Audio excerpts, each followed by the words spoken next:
The American dream has long been a symbol of opportunity, freedom, and prosperity. But in recent years, an increasing number of Americans are packing their bags and relocating to other countries. This trend raises some important questions. What's motivating these moves? What are the people seeking abroad that they can't find at home? Let's unpack some of the key reasons behind this growing migration.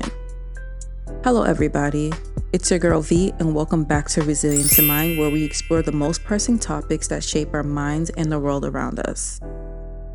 So why are many Americans deciding to either move overseas to start families and live a good life, or just simply to retire? Cost of living. One of the most cited reasons for Americans moving overseas is the high cost of living in the US. Cities like New York, San Francisco, Los Angeles, and now even Florida is ranked among one of the most expensive in the world. Housing, healthcare, education, and even groceries can be very overwhelming for many families. Countries like Portugal, Mexico, Thailand offer a significant lower cost of living that expats often enjoy a high quality of life for a fraction of what it would cost in the US.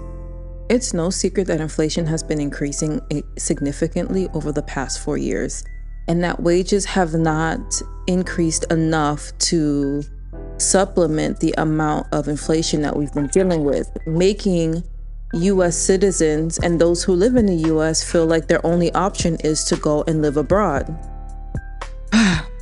This one deserves a big sigh, because another driving factor is the cost and accessibility of none other than healthcare. The US healthcare system is one of the most expensive globally, and millions of Americans struggle with medical bills and lack of insurance. Countries with universal healthcare systems such as Canada, Spain, and Germany are attracting Americans who value more affordable and accessible healthcare options. And even if you're not looking to go to countries that have universal healthcare, because those have their pros and their cons, I've literally seen so many videos pop up on my For You page that you can go to places like Japan or Turkey and pay anywhere from $400 to $700 and get a full physical checkup. And when I say a full physical checkup, I'm not talking about how when you come here to the US, you meet with the doctor for about 30 minutes. Not even the full 30 minutes, if I'm being honest. You probably see him for maybe 15 minutes. They ask you a couple questions. Are you feeling okay? They listen to your heart, they listen to your lungs. And then they order maybe a CBC and a BMP. And then, check your blood pressure. Then they'll tell you, oh, your cholesterol is too high or too low. Watch your blood sugar, eat healthy, come back in a year, and we'll reevaluate. Whereas people are going to Japan, Turkey, and other countries and getting a full physical checkup where they're meeting with specialists for each body group. That means if you're going to see a neurologist, you're going to see a cardiologist, you're going to see somebody who specializes in the heart, the lungs, the eyes, just so that way they can catch diseases before they become uncontrollable. Most of the diseases that we face here in the US could have been prevented if we had caught them early enough. Whereas these other countries, they focus more on prevention. We're going to look for tests. We're going to look for any trends and these certain markers that let us know you're prone to having said disease or said disorder. And let's see if we can change our diet or change our daily habits to prevent us getting said diseases. So they work more so on prevention. And that's where the US and other countries differ, because the US, we don't focus on prevention. We kind of ignore all of the warning signs. And then when the problem becomes uncontrollable, that's when we more focus on management. Now, another contributing factor is that work-life balance. The hustle culture in the US can take a toll on one's mental and physical health. Many Americans are reporting feeling overworked and very underappreciated. In contrast, many countries in Europe and South America, they often emphasize that they have such a great work-life balance, with shorter work weeks, generous vacations, and just a slower overall pace of life.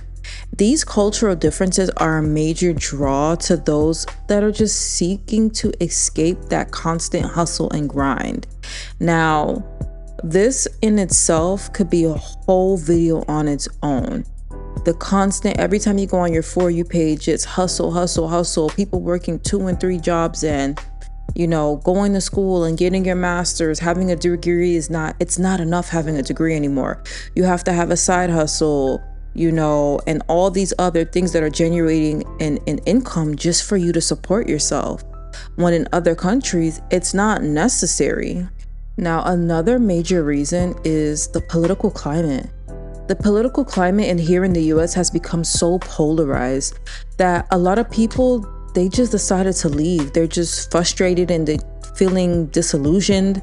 And for a lot of people, relocating to other countries with more of a stable political environment offers them more of a sense of relief and security. Now, another very common reason why people are moving abroad is simply for the adventure and opportunity.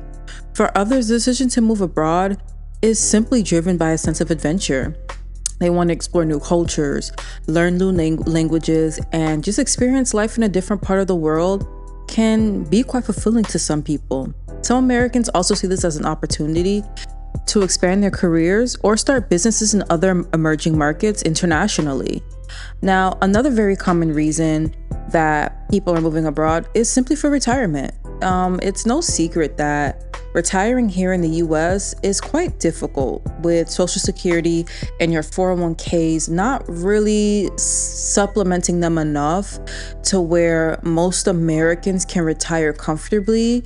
A lot of them are really having to go and find little part-time jobs just so that way they can sustain their way of living. So a lot of people are moving abroad to places such as Costa Rica, Dominican Republic, Ecuador, and even Malaysia, where it's a little bit more affordable, it's more pleasant climates, and they could live their best golden years.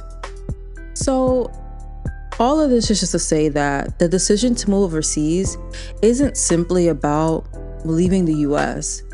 It's about seeking a better quality of life, whether that's through affordability, healthcare, work-life balance, or simply the adventure of a new beginning.